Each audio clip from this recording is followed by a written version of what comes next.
What's up, it's your boy Hasan Piker, and today I'm gonna make the case why it's your moral obligation to dodge tax if you can. This might be a weird premise. Most people think dodging tax is a bad thing because the government obviously needs to exist. Except for anarchists, of course, but I'm just gonna assume my audience is not that based. So why should you still be dodging tax even if you think that there being a government is a kinda good thing? In other words, why should you dodge tax even if you are a pussy? So let's talk about moral responsibility. Are you responsible if you support someone in doing something horrible? Let's say a person wants to kidnap another person and you give them the money for handcuffs. Are you partly responsible?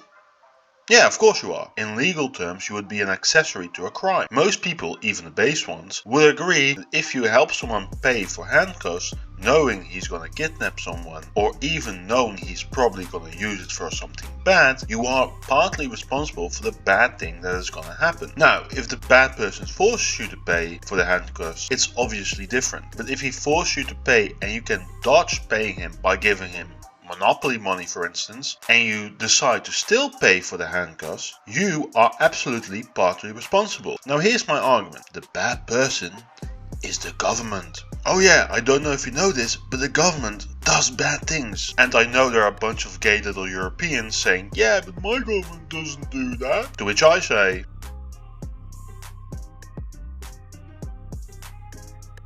are you sure about that? and even if your country isn't on the list, the European Union gives subsidies to Hungary, which is right now bashing gay rights. So in the end, all the governments of the European Union do bad shit. And you support it with your tax dollars. Because if you can dodge it but decide not to, you are an accessory to its crimes. And even countries outside of the European Union and the United States still do bad things. Just think about all the bad things Canada did to its native population, or basically all the bad things South American governments do all the time, or China or Japan. Basically all governments do bad things. But you might say the government also does a bunch of good things. But still, that's like saying if a bad person kidnaps people but also owns an animal shelter, it's kinda justified to give them money. First of all, it's obviously not. And second of all, instead of you giving them money, you could also just give money to a different animal shelter where the owner doesn't kidnap people. Because for every single thing the government does, there's also a charity that kinda does the same thing. Yes, even for fixing the roads. And if there isn't one, you can still just start the charity yourself. Basically, it's your moral obligation to dodge tax